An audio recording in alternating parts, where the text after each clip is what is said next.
नमस्कार प्रिय दर्शकों, एक बार फिर आपका स्वागत है हमारे YouTube चैनल बीइंग टीवी में। प्रिय दर्शकों, आज फिर एक नई कहानी, एक नया वीडियो लेकर के हम हाजिर हुए हैं। आज की जो कहानी है, आज का जो प्रसंग है, यह बड़ा ही मोटिवेशनल है, बड़ा ही ज्ञानवर्धक है। प्रिय दर्शकों, एक बूढ़ी चिड़िया ने बताया कि चाहे भूखे मर जाना, लेकिन इन 4 लोगों का धन कभी मत खाना, नहीं तो बैल बनकर के चुकाना पड़ेगा। प्रिय दर्शकों, कहानी शुरू करने से पहले अगर आप हमारे चैनल पर पहली बार आए हैं तो चैनल को सब्सक्राइब करें, बेल आइकन ऑन करें, अच्छे कमेंट किया करें ताकि हर आने वाले वीडियो का नोटिफिकेशन सबसे पहले आपको मिले और प्रिय दर्शकों आप उसका फायदा उठा सकें। तो शुरू करते हैं आज की यह प्यारी सी कहानी, यह प्यारा सा वीडियो। दर्शकों, प्राचीन समय की बात है। किसी जंगल में चिड़ा और चिड़िया का जोड़ा रहा करता था।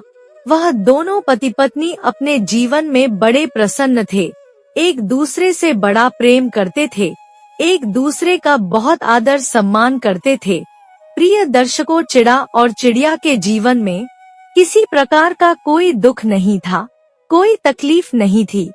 चिड़ा जंगल में जाता और दाना पानी लेकर के आता और अपनी पत्नी चिड़िया को खिलाता। चिड़िया भी अपने पति का बहुत आदर सम्मान करती, बड़े प्रेम से बात करती। प्रिय दर्शकों, इसी प्रकार दोनों का जीवन बड़े सुख से व्यतीत हो रहा था। परंतु एक दिन की बात है, चिड़ा को पूरे जंगल में कोई भी दाना पानी नहीं मिलता है। चिड़ा दूर दूर तक देख कर आ चुका था, पूरे जंगल में खोज चुका था, लेकिन चिड़ा को दाना पानी नहीं मिलता है। तब वह अपने घोंसले में आकर बैठ जाता है और अपनी पत्नी चिड़िया से कहता है कि प्रिय, लगता है आज हमें भूखा ही रहना पड़ेगा। पूरे जंगल में मुझे कहीं भी कोई दाना पानी नहीं मिला। तब चिड़िया कहती है कि स्वामी, आप चिंता क्यों करते हैं? चलिए मेरे साथ, मैं आपको बताती हूँ कि हमें दाना पानी कहाँ मिलेगा और स्वादिष्ट दाना पानी कहाँ मिलेगा। प्रिय दर्शकों, अब चिड़ा और चिड़िया दोनों अपने घोंसले से उड़ान भरते हैं। चिड़ा अपनी पत्नी चिड़िया के पीछे पीछे जा रहा था। चिड़िया कुछ देर उड़ते हुए और एक नगर में पहुंच जाती है। उस नगर के बीच में एक मंदिर बना हुआ था। चिड़िया उस मंदिर के शिखर पर जाकर बैठ जाती है। उसके पीछे पीछे चिड़ा भी जाकर मंदिर पर बैठ जाता है। अब चिड़ा पूछता है कि प्रिय, हम यहाँ क्यों आए हैं? यहाँ हमें दाना पानी कहाँ मिलेगा? तब चिड़िया उड़ती हुई मंदिर के अंदर जाती है और भगवान को जो भोग लगा हुआ था, जो लड्डू पेड़े रखे हुए थे, उनमें से चिड़िया भोजन करने लगती है। तभी चिड़ा आता है और कहता है कि प्रिय, तुम यह पाप कर रही हो, हमें यह दाना पानी नहीं खाना चाहिए। तब चिड़िया कहती है कि स्वामी, आप ऐसा क्यों कह रहे हैं? इतना स्वादिष्ट भोजन है, हमें रोज रोज इतना स्वादिष्ट भोजन तो जंगल में भी नहीं मिलता। अब से हम हर दिन यहाँ आएंगे और स्वादिष्ट भोजन करेंगे। तब चिड़ा कहता है कि प्रिय, यह पाप है, हमें किसी मंदिर में चढ़ा हुआ प्रसाद नहीं खाना चाहिए, यह किसी भक्त ने भगवान के लिए चढ़ाया है।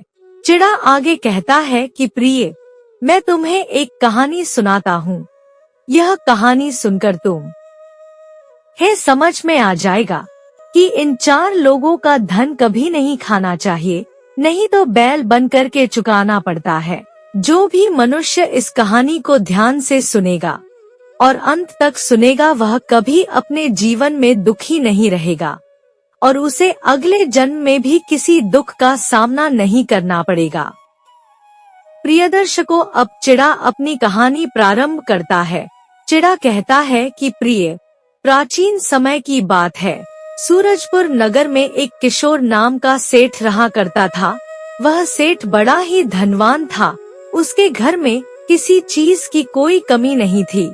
धन दौलत से उसके भंडार भरे हुए थे। वह सेठ हर दिन दुखी की मदद करता था।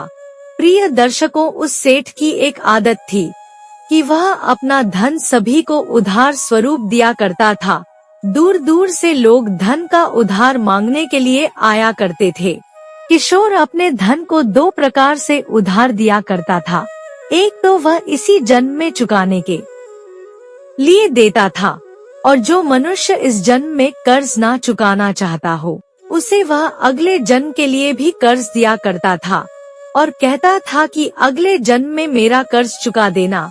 अब क्या था प्रिय दर्शकों, जैसे ही सभी लोगों को पता चला कि किशोर सेठ उधार पैसे देता है, जिसे जो समस्या है उसके लिए सेठ पैसे दे देता है, तो यह सुनकर सभी लोग सेठ के घर पर आने लगे और सेठ से उधार मांगने लगे। प्रिय दर्शकों, वह सेठ भी किसी से ना नहीं करता, किसी से मना नहीं करता। सेठ के घर से कोई भी मनुष्य खाली हाथ लौटकर नहीं जाता। सेठ सभी को उधार देता, और जब सभी को ऐसा पता चला कि सेठ अगले जन्म के लिए भी उधार देता है, तब तो और भी ज्यादा लोग प्रसन्न हो गए और सेठ के घर पर पहुंचने लगे। जो भी इस जन्म में कर्ज नहीं चुकाना चाहता था, वह अगले जन्म का कहकर सेठ से उधार पैसे लेकर चला जाता। और सेठ ने इतनी भीड़ को देखते हुए अपने घर के बाहर एक मुनीम को भी बैठा दिया और कहा कि जो भी हमसे उधार मांगने आए उसका पूरा हिसाब एक रजिस्टर में लिखते जाओ। अब प्रिय दर्शकों, जो भी सेठ से उधार मांगने आता वह मुनीम के पास जाता और अपना नाम पता लिखाता और लिखाता कि उसने कितने पैसे उधार लिए हैं। उसके बाद मुनीम पूछता कि भाई, तुम यह पैसे इसी जन्म में चुकाओगे या अगले जन्म के लिए उधार ले रहे हो? तब कुछ लोग तो इसी जन्म का कहकर उधार ले जाते हैं, परंतु ज्यादातर लोग अगले जन्म के लिए उधार ले जाते। वह सोच रहे थे कि यह सेठ कितना मूर्ख है जो अगले जन्म के लिए उधार दे रहा है। लगता है इसके पास बहुत अधिक धन है। मनुष्य तो इस जन्म में भी उधार चुकाने से भागता है, तो अगले जन्म में इसे इसके पैसे लौटाने कौन आने वाला है? ऐसा सोचकर प्रिय दर्शकों, ज्यादातर लोग अगले जन्म के लिए उधार ले जाते। धीरे धीरे यह बात पूरे नगर में फैल जाती है और दूर दूर के नगरों में भी फैल जाती है। दर्शकों, चिड़ा आगे कहता है कि प्रिय, किसी दूसरे नगर में दो चोर रहा करते थे। वह दोनों चोर चोरी करके और दूसरों के घरों में डांका डाल के अपनी जीविका चलाया करते थे। एक दिन दोनों चोरों से किसी ने कहा कि अरे भाई, तुम कहाँ यह छोटी मोटी चोरियां करते रहते हो? इस प्रकार तुम्हारा जीवन चलने वाला नहीं है। क्या तुमने सुना नहीं, सूरजपुर में एक किशोर नाम का सेठ है जो सभी को पैसे उधार देता है, और तो और वह इस जन्म के लिए ही नहीं बल्कि अगले जन्म तक के लिए उधार देता है।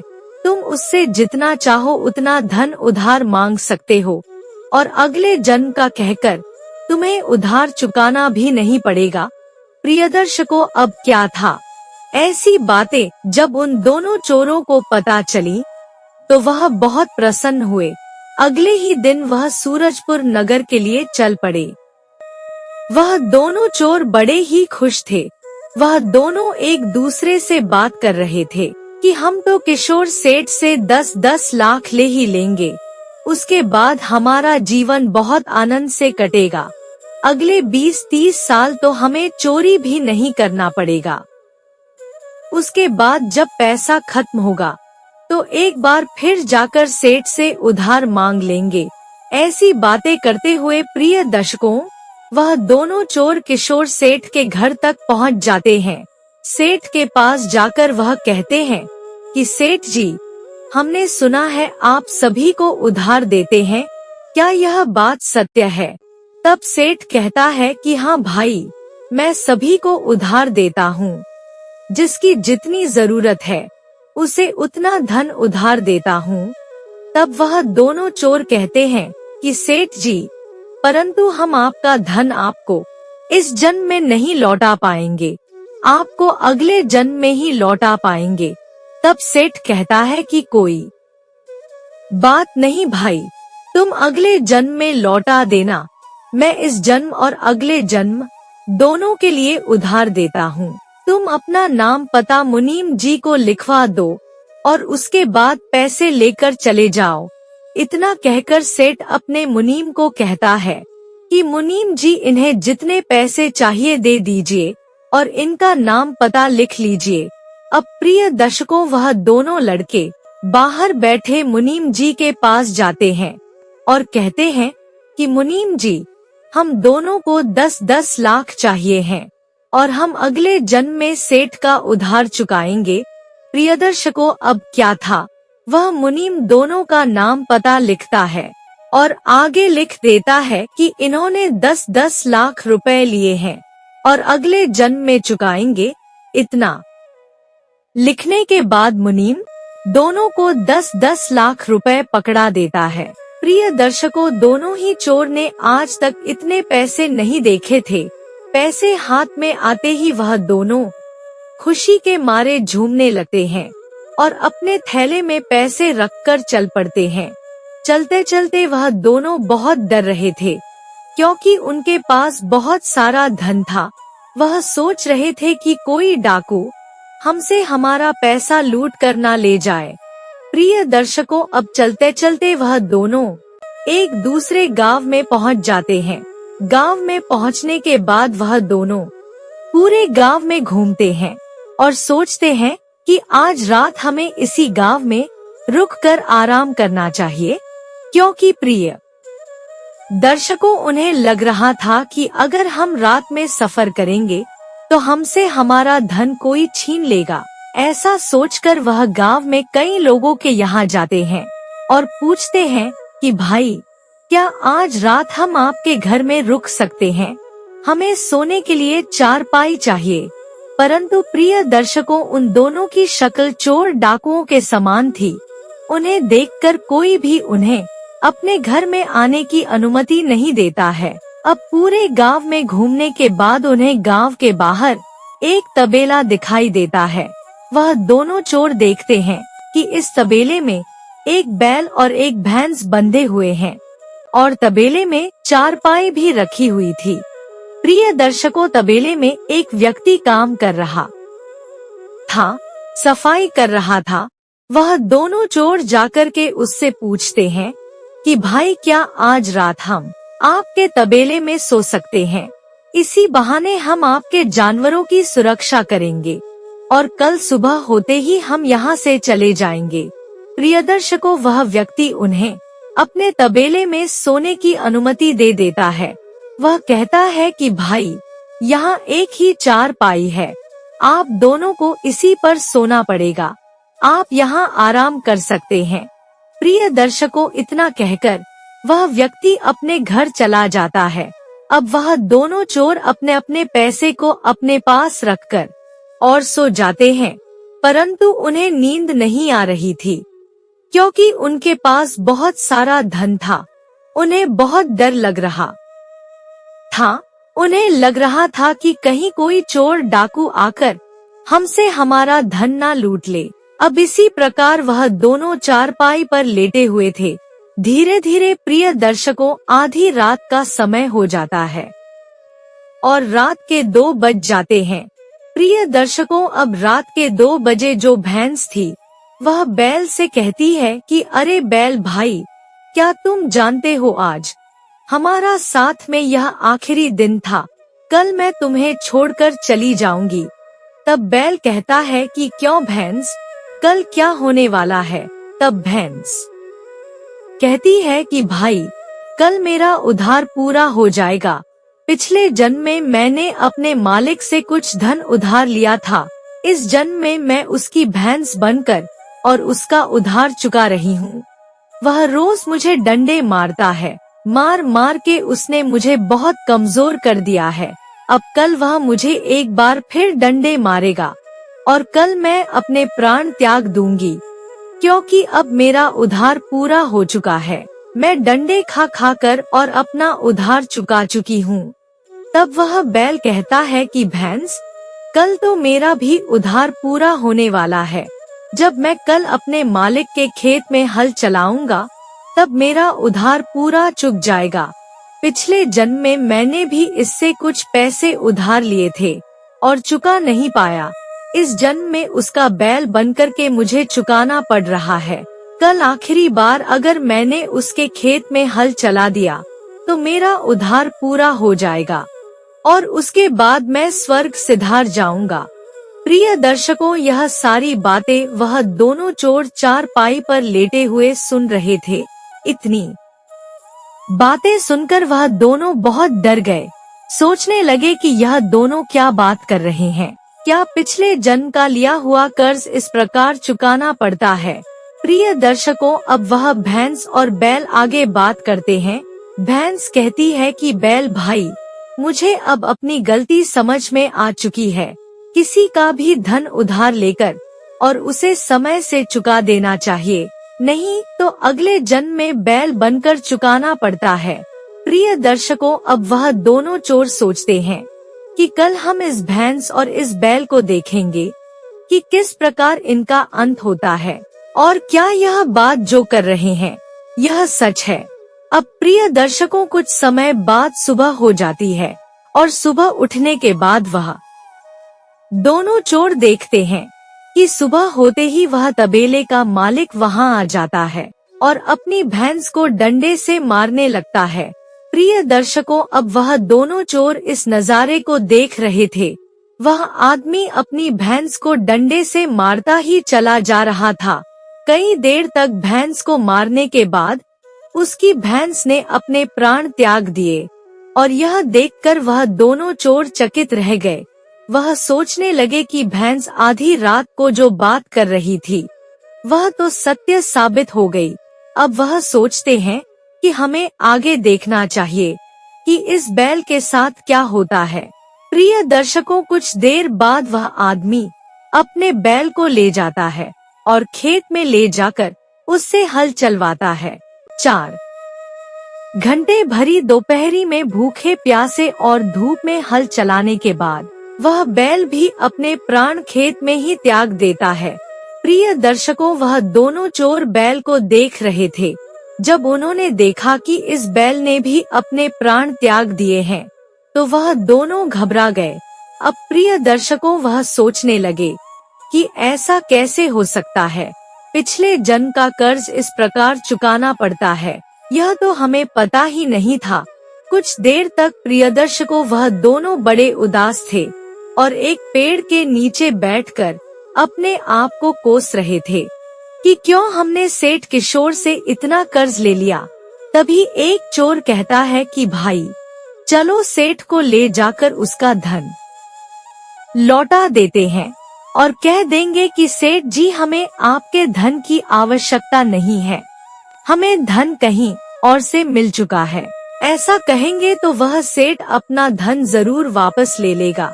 भला धन किसे प्यारा नहीं होता। ऐसा सोचकर प्रिय दर्शकों, वह दोनों चोर सूरजपुर की तरफ निकल पड़ते हैं। कई घंटे चलने के बाद वह सेठ किशोर के घर तक पहुंच जाते हैं। सेठ दोनों को आया हुआ देख कहता है कि अरे भाई, तुम तो कल हमसे कर्ज लेकर गए थे, आज वापस क्यों आए हो? तब वह दोनों चोर कहते हैं कि सेठ जी, अब हमें आपके धन की आवश्यकता नहीं है, हमें धन कहीं और से मिल चुका है। आप अपना धन वापस ले लीजिए और हमारा नाम अपने बही खाते से काट दीजिए।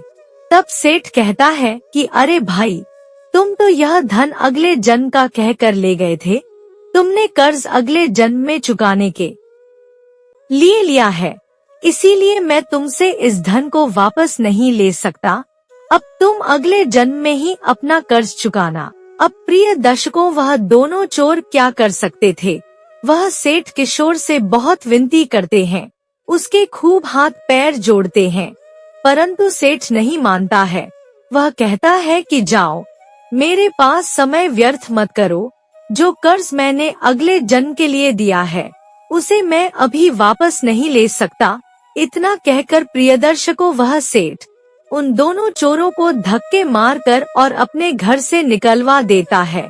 अब सेठ के घर से निकलने के बाद दोनों चोर चलते जा रहे थे।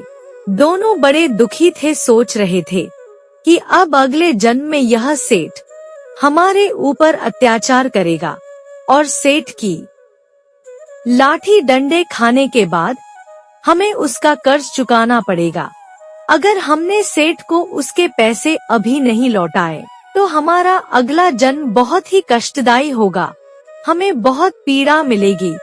प्रियदर्शकों, ऐसी बातें करते हुए वह दोनों चोर चलते जा रहे थे। चलते चलते अब वह दोनों एक जंगल में पहुंच जाते हैं। जंगल में जाकर आराम से एक पेड़ के नीचे बैठ जाते हैं और सोचने लगते हैं कि किस प्रकार हम सेठ किशोर को उसका धन लौटा सकते हैं। तभी एक चोर कहता है कि भाई, हमारे पास एक उपाय है। यह जंगल बहुत ही सुंदर है। आसपास के गांव से बहुत से लोग यहाँ घूमने आते हैं, टहलने आते हैं और यहाँ कोई खतरनाक जंगली जानवर भी नहीं रहता। हमें यहाँ एक बड़ा ही सुंदर बगीचा बनाना चाहिए। हमारे पास सेठ के दिए हुए 20 लाख रुपए रखे हैं। उसका उपयोग करके हमें बहुत सुंदर बगीचा बनाना चाहिए, जिसमें हर प्रकार के फूल पौधे हों और वह बड़ा ही सुंदर लगे, जिसमें एक तालाब भी हो। अब प्रिय दर्शकों, दोनों इस बात पर राजी हो जाते हैं और अगले ही दिन से वह काम शुरू कर देते हैं। पैसों की उनके पास कोई कमी नहीं थी। बहुत ही अच्छा काम करवाते हैं। दूर दूर से मजदूरों को बुलाते हैं और बड़े ही अच्छे पेड़ पौधे लगाते हैं। सुंदर बगीचा बनाते हैं। एक तालाब भी बनाते हैं। ऐसा बगीचा प्रियदर्शकों आसपास किसी नगर में नहीं था। इतना सुंदर बगीचा बनाने के बाद वह दोनों अपने लिए एक एक कमरा भी बगीचे के बाहर बनवाते हैं और उसमें रहने लगते हैं। अब वह दोनों चोर बगीचे की रखवाली करने लगते हैं। जो भी जानवर आता, जो भी गांव से घूमने आता, तो वह देखता कि बड़ा अच्छा बगीचा बना है, जिसमें बहुत सुंदर फूल पौधे लगे हैं, फल के पेड़ लगे हैं। परंतु प्रिय दर्शकों, वह दोनों चोर किसी को भी बगीचे के अंदर नहीं जाने दिया करते थे। तालाब का पानी भी नहीं पीने दिया करते थे। आसपास के गांव से छोटे छोटे बच्चे भी बगीचा देखने आते। वह बगीचे में अंदर जाने के लिए बहुत जिद करते, परंतु वह दोनों चोर डंडा लेकर खड़े रहते और किसी को भी अंदर जाने की अनुमति नहीं देते। प्रिय दर्शकों, दोनों ही चोरों ने बगीचे के पास ऐसा लिख दिया कि यह बगीचा सूरजपुर के सेठ किशोर का है और अंदर जाने की अनुमति किसी को नहीं है। ऐसा लिखने के बाद प्रियदर्शकों, वह दोनों एक एक डंडा लेकर और बगीचे की रखवाली करने लगे। कई लोग अपने जानवर लेकर आते जो तालाब में पानी पीना चाहते हैं, परंतु वह दोनों किसी को पानी नहीं पीने देते। कोई कितना भी प्यासा हो, किसी को तालाब तक नहीं जाने देते।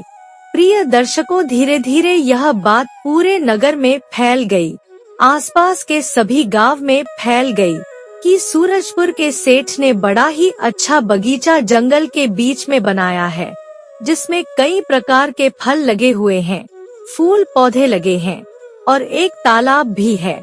परंतु वहाँ पर खड़े हुए 2 पहरेदार किसी को अंदर नहीं जाने देते हैं, किसी को पानी पीने की अनुमति नहीं देते हैं।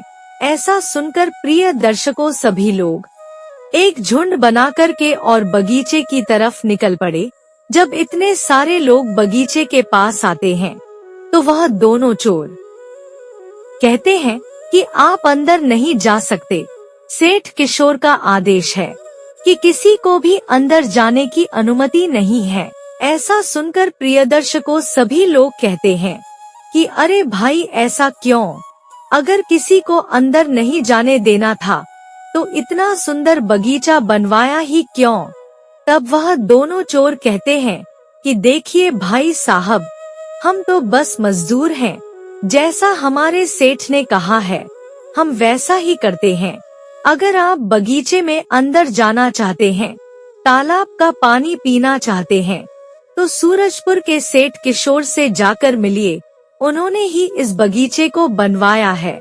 उनकी अनुमति के बाद ही आप बगीचे के अंदर जा सकते हैं।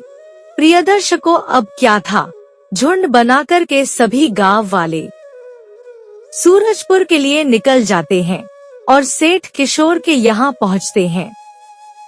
सेठ किशोर जब देखता है कि बहुत सारे लोग झुंड बनाकर के मेरे तरफ आ रहे हैं तो वह डर जाता है। वह सोचने लगता है कि कहीं यह लोग मुझे मारने तो नहीं आ रहे। आखिर मैंने ऐसी कौन सी गलती कर दी जो इतने सारे लोग मेरे घर आ गए हैं।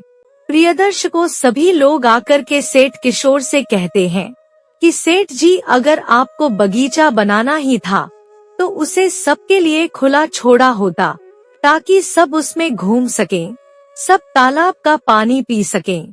परंतु आपने तो ऐसा बगीचा बनाया है जिसमें कोई जा भी नहीं सकता।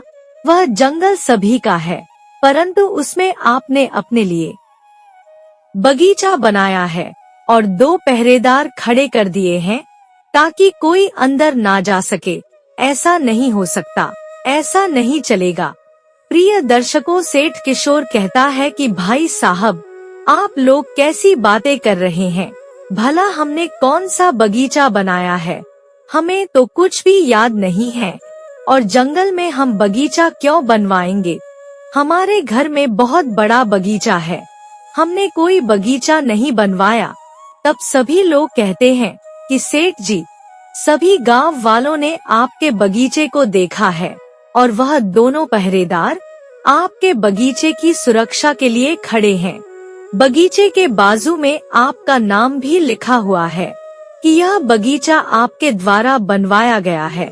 अगर आपको हमारी बातों पर यकीन नहीं हो रहा है तो आप स्वयं चलकर देख लीजिए।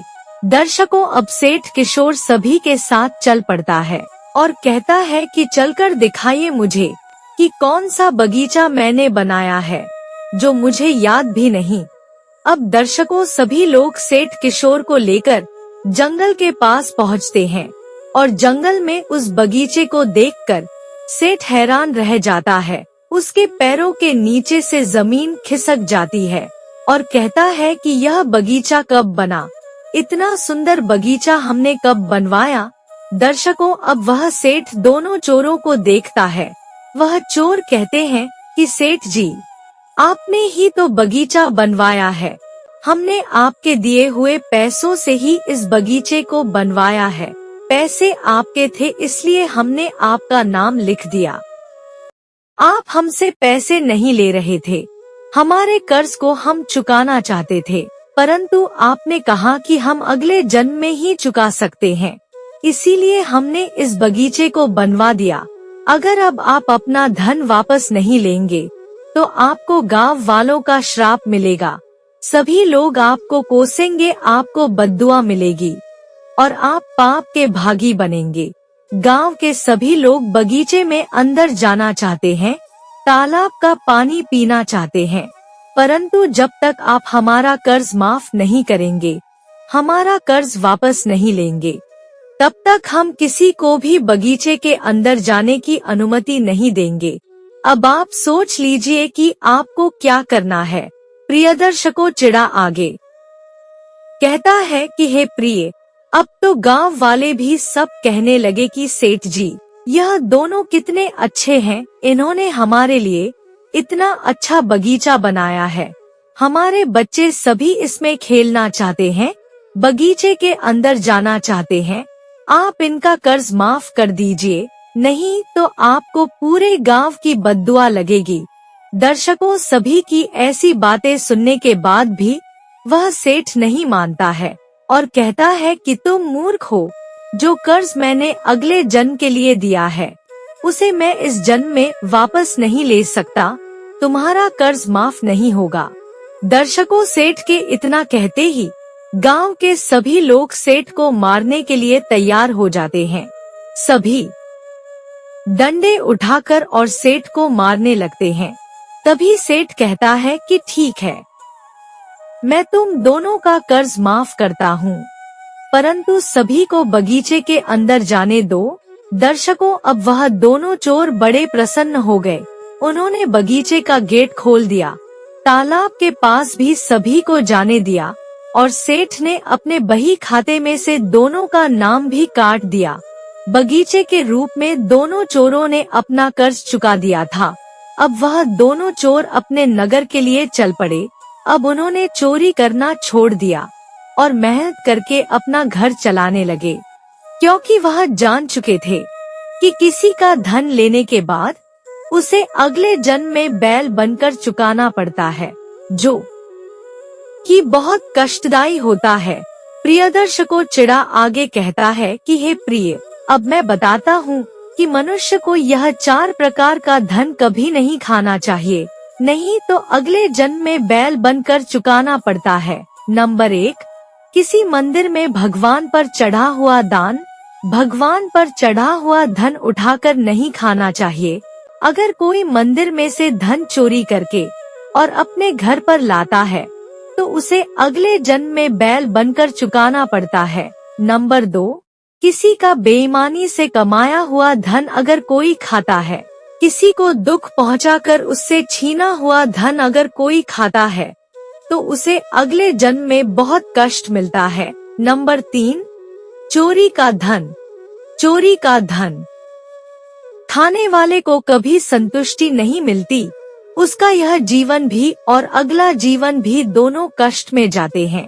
किसी की मेहनत से कमाई हुई संपत्ति को अगर कोई चोरी करता है तो वह कभी सुखी नहीं रहता।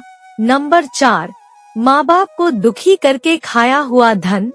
जो संतान अपने माता पिता को दुखी करती है, अपने कर्मों से अपने माता पिता को रुलाती है, ऐसी संतान जो धन अर्जित करती है वह उसे कभी नहीं फलता। उसे अगले जन्म में बैल बनकर के ऐसे धन को चुकाना पड़ता है। प्रियदर्शकों, चिड़िया को अपने पति की यह बातें समझ में आ चुकी थी। तो प्रिय दर्शकों, हमारी आज की यह कहानी यहाँ समाप्त होती है। हम उम्मीद करते हैं कि आपको हमारी आज की यह कहानी पसंद आई होगी और आप इससे ढेर सारी प्रेरणाएं लेंगे। मिलते हैं अगली ज्ञान चर्चा के साथ अगले वीडियो में। तब तक के लिए नमस्कार, धन्यवाद। हर हर महादेव।